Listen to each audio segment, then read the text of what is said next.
Hello friends, मेरा नाम है कोमल और आप देख रहे हैं ई लर्निंग। ओके, आज की इस वीडियो में मैं आपको प्रेजेंट परफेक्ट कॉन्टिन्यूअस टेंस के बारे में बताऊंगी। प्रेजेंट कॉन्टिन्यूअस टेंस क्या है?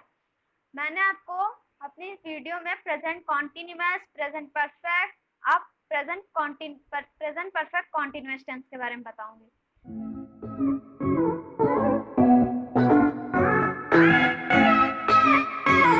अफर्मेटिव सेंटेंस, इसकी आइडेंटिटी क्या है, पहचान। इस टेंस के वाक्य के अंत में रहा है, रही है, रहे हैं आदि शब्द आते हैं। अब आप सोचोगे कि प्रेजेंट कॉन्टिन्यूअस जब टेंस में आपको पढ़ा रही थी तो उसमें भी बिल्कुल यही था, रहा है, रही है, रहे हैं आदि शब्द आते हैं। ओके, तो ये हमारा क्या है, प्रेजेंट परफेक्ट कॉन्टिन्यूअस टेंस। इसके आगे भी अभी बहुत कुछ है, तो जानिए, फिर आपको पता चलेगा कि ये कैसे हमारा प्रेजेंट परफेक्ट कॉन्टिन्यूअस टेंस हुआ। इन वाक्यों में कार्य के जारी रहने का समय भी पाया जाता है। अब आपको पता चला ये कैसे प्रेजेंट परफेक्ट कॉन्टिन्यूअस टेंस हुआ। इस टेंस में रहा रही तो आएगा ही आएगा, बट इस टेंस में कार्य का जारी रहना समय के साथ पाया जाएगा। समय, जैसे वह सुबह से कार्य कर रहा है, वह 2 घंटे से पढ़ रहा है, इसमें हमारा समय भी आ रहा है। आइए इसके रूल नंबर 1 की बात करते हैं। आई वी यू दे तथा बहुवचन कर्ता के साथ सहायक क्रिया have been. Okay, I we you they तथा बहुवचन कर्ता के साथ सहायक क्रिया हैव बीन का प्रयोग करते हैं और मुख्य क्रिया में आईएनजी का प्रयोग करते हैं। हेल्पिंग वर्ब आपको तो पता ही है क्या होती है, सहायक क्रिया। अब इसमें हेल्पिंग वर्ब हैव बीन लग जाएगा। बीन इसलिए लगेगा क्योंकि ये हमारा प्रेजेंट परफेक्ट कॉन्टिन्यूअस टेंस है। ओके, अब इसके रूल नंबर 2 की बात करते हैं। ही सी एट तथा एक वचनकर्ता के साथ सहायक क्रिया हैज बीन का प्रयोग करते हैं। इसमें बस कुछ चेंजिंग ये है कि यहाँ पे हमारा बीन लग रहा है, इसलिए लग रहा है क्योंकि इसमें समय के साथ कार्य का जारी होना पाया जाता है। अब रूल नंबर इसका 3 देखिए, निश्चित समय के लिए सिंस का प्रयोग करते हैं। इसी से हमें पता चलता है कि ये हमारा tense present perfect continuous tense है। रूल नंबर 4 देखिए, अनिश्चित समय के लिए फॉर का प्रयोग करते हैं। ओके, अब जान लीजिए कि कौन सा हमारा निश्चित समय है, कौन अनिश्चित समय। सुबह से, तो सुबह से हमारा क्या है, निश्चित समय है, सिंस मॉर्निंग। ओके, सुबह हमारी एक ही बार होती है। ओके, सुबह बार बार नहीं होती, या आज की सुबह, कल की सुबह, इस तरह हमें पता चलता है कौन सा हमारा सिंस है, कौन सा हमारा फॉर है। 2 घंटे से, सिंस 2 o'clock, 1994 से, इसको चेंज नहीं किया जा सकता है। 1994 को नहीं चेंज किया जा सकता है अगर ये कोई डेट है किसी चीज की, तो इसलिए ये हमारा सिंस है, वन सिंस 1994। ओके, अब इसका दूसरा देखिए, फॉर का, 2 घंटे से, इसमें कोई निश्चित समय नहीं है कि कौन सा 2 घंटा, कल का, आज का, सुबह का कि शाम का, इसलिए फॉर 2 hours, काफी समय से, फॉर अ लॉन्ग टाइम, एक सप्ताह से, फॉर अ वीक। ओके, अब इसके रूल की बात करते हैं। जब आप ट्रांसलेट बनाओगे तो आप रूल के अकॉर्डिंग से चलना, आपका बिल्कुल ट्रांसलेट कोई भी रॉन्ग नहीं होगा। नंबर 1 पे सब्जेक्ट, नंबर 2 पे verb, helping verb has have, number 3 पे बीन, नंबर 4 पे वर्ब में आईएनजी। वर्ब हमारी क्या है, जैसे गो हो गई, चाहे ईट हो गई, चाहे रन हो गई, ये सब हमारी क्या होती है, वर्ब। इसको आपको याद करना पड़ेगा। 5 नंबर पे क्या होगा, ऑब्जेक्ट। 6 पे हमारा रिमाइंडर होगा। मैं आपको वर्ब भी बता चुकी हूँ, सब्जेक्ट भी बता चुकी हूँ, ऑब्जेक्ट भी बता चुकी हूँ कि ये सब होते क्या हैं, और हेल्पिंग वर्ब भी बता चुकी हूँ, रिमाइंडर भी। अब इसका एक एग्जांपल लेती हूँ। तुम 2 घंटे से नदी में नहा रहे हो, चाहे तुम 2 घंटे से नदी में नहा रही हो, कुछ भी हो सकता है। You have been bathing in the river for 2 hours, तुम 2 घंटे से नदी में नहा रहे हो। अब हम इसके नेगेटिव सेंटेंस की बात करते हैं। आइए, रूल नंबर 1, नेगेटिव सेंटेंस में नहीं के लिए नॉट का प्रयोग हैज और हैव के बाद लगाते हैं और बीन से पहले। आप तो जानते ही हैं कि निगेटिव का मतलब ही नॉट होता है, बट जब हमारा हेल्पिंग वर्ब आ जाएगा तो हेल्पिंग वर्ब में हम कैसे नॉट का प्रयोग करेंगे, और बीन भी इसमें आ रहा है तो इन दोनों के बीच में हम नॉट का प्रयोग करेंगे, हैज और बीन के बीच में। देखिए रूल नंबर 1 पे सब्जेक्ट, नंबर 2 पे helping verb has have subject के अकॉर्डिंग। अगर आप सब्जेक्ट के अकॉर्डिंग नहीं लगाओगे ये हैज हैव तो ये रॉन्ग हो जाएगा।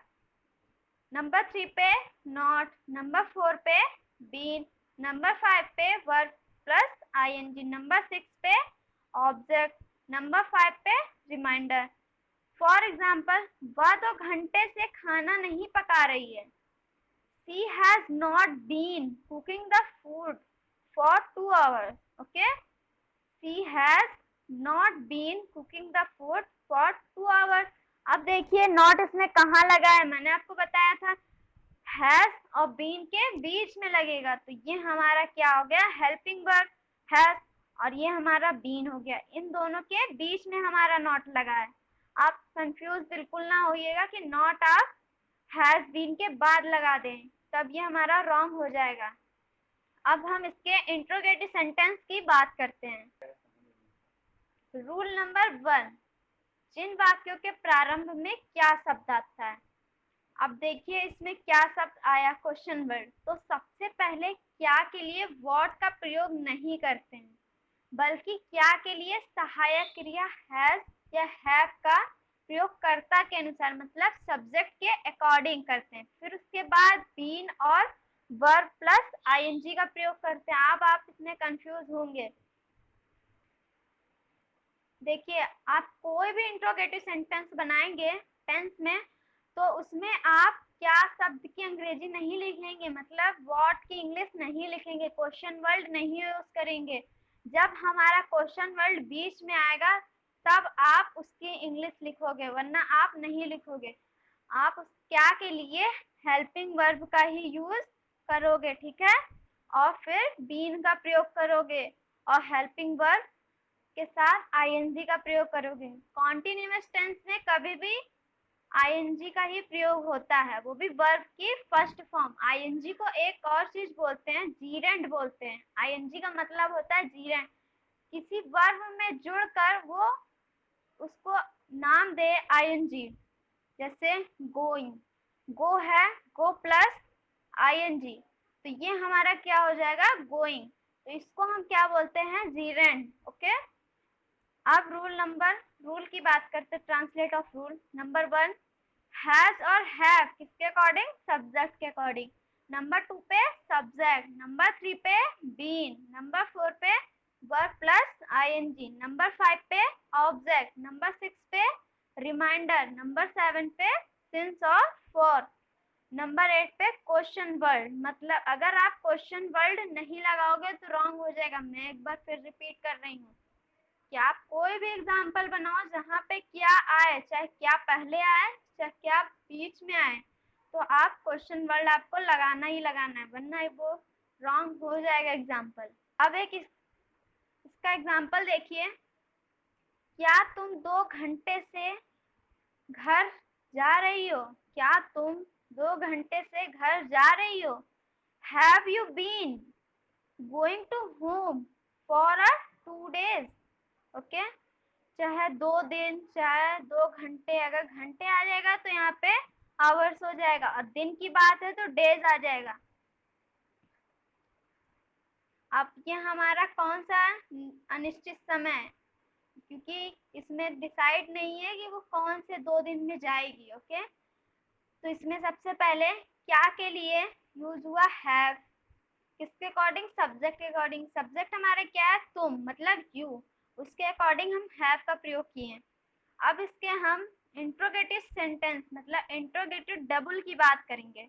अब आप कंफ्यूज ना हो ना, इंट्रोगेटिव का मतलब होता है सब्जेक्ट से पहले क्या का आना, और डबल का मतलब होता है सब्जेक्ट के बीच में क्या आना। ओके, आइए देखते हैं। रूल नंबर 1 देखिए, जब वाक्य के बीच में कोई प्रश्नवाचक शब्द आता है तो सबसे पहले उस प्रश्नवाचक शब्द की अंग्रेजी लिखते हैं, उसके तुरंत बाद सहायक क्रिया हैज हैव का प्रयोग करते हैं, वो भी सब्जेक्ट के अनुसार। ठीक, तो पहले जो हम इंट्रोगेटिव सेंटेंस पढ़ रहे थे उसमें जब क्या शब्द पहले आ रहा था तब हम उसके जगह क्या शब्द की अंग्रेजी ना लिख के उस क्वेश्चन वर्ड की इंग्लिश ना लिखकर हम हेल्पिंग वर्ब का प्रयोग कर रहे थे। बट जब इसमें क्या शब्द हमारा पहले आएगा तो हम इसमें क्या शब्द की अंग्रेजी लिखेंगे और फिर उसके बाद हैज हैव का प्रयोग करेंगे, फिर सब्जेक्ट का प्रयोग करेंगे, वो भी हेल्पिंग वर्ब हमारा सब्जेक्ट के अकॉर्डिंग ही यूज होगा। ठीक, तो अब इसका रूल नंबर 2 देखिए, हाउ मच, हाउ मैनी, विच और हु से के साथ संबंधित नाउन्स का प्रयोग करते हैं। ठीक, हाउ मच और हाउ मैनी तो मैंने आपको बता रखा था कि हाउ मच कहाँ यूज होगा और हाउ मैनी कहाँ यूज होगा। हाउ मच हमारा क्या है, अनकाउंटेबल नाउन। हाउ मैनी हमारा क्या है, काउंटेबल नाउन, जिसे हम गिन सकते हैं, वहां पे हम हाउ मैनी का प्रयोग करेंगे। और जो हम नहीं गिन सकते वहां पे हम हाउ मच का प्रयोग करेंगे। जैसे हमारा मिल्क हो गया, ये हमारा अनकाउंटेबल है, मिल्क को हम नहीं गिन सकते हैं। ऑयल हो गया, और हाउ मैनी पेंसिल हो गया, पेन हो गया, बुक हो गया, जिसे हम गिन सकते हैं।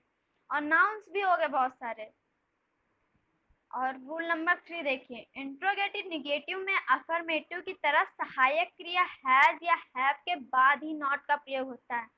इंट्रोगेटिव सेंटेंस में या फिर इंट्रोगेटिव निगेटिव सेंटेंस में नॉट का प्रयोग वैसे ही यूज होगा जैसे हम निगेटिव सेंटेंस में करते थे। ठीक है, हैव के बाद या हैव के बाद। ओके, इसका रूल देखिए, नंबर 1 पे क्वेश्चन वर्ड की इंग्लिश, मतलब कोई जो क्वेश्चन आ रहा है, जैसे क्या, क्या के लिए हम क्या यूज करेंगे, व्हाट। ठीक, उसकी इंग्लिश। नंबर 2 पे हेल्पिंग वर्ब हैज है। नंबर 3 पे सब्जेक्ट। नंबर 4 पे बीन। नंबर 5 पे वर्ब प्लस आईएनजी। नंबर 6 पे ऑब्जेक्ट। नंबर 7 पे सिंस और फॉर। नंबर 8 पे रिमाइंडर। ठीक है, इसका एग्जाम्पल देखिए, तुम सुबह से क्या कर रहे हो, what have you been doing since morning. तुम सुबह से क्या कर रहे हो, what have you been doing since morning. और इसमें क्वेश्चन मार्क भी लगा है, क्वेश्चन मार्क लगाना आप बिल्कुल मत भूलना वरना वो रॉन्ग हो जाएगा। ठीक, तो सबसे पहले हमारा आया क्या, क्या के लिए हमने क्या यूज किया, व्हाट। फिर उसके बाद हेल्पिंग वर्ब, किसके अकॉर्डिंग, सब्जेक्ट के अकॉर्डिंग। फिर उसके बाद हमारा आया वर्ब। ठीक, वर्ब के साथ हमारा आईएनजी जुड़ गया। फिर उसके बाद हमारा सेंस और फॉर, किसके अकॉर्डिंग, निश्चित है या अनिश्चित है। ठीक, तो मैंने अब आपको present indefinite tense, present continuous tense, present perfect tense, present perfect continuous tense, ये सारे पढ़ा दिए। परफेक्ट के सारे टेंस मैंने आपको बता दिए हैं। अब बचा हमारा पास्ट टेंस। पास्ट टेंस की बात हम अपनी अगली वीडियो में करेंगे। तो प्रेजेंट टेंस से कोई भी रिलेटेड कहीं पे भी आपको कोई भी डाउट हो तो आप मुझे कमेंट करके बताइए। ठीक, मैं आपके डाउट को क्लियर करूंगी। और मेरे चैनल को ज़्यादा से ज़्यादा सब्सक्राइब करिए, लाइक करिए एंड शेयर करिए। Thank you so much.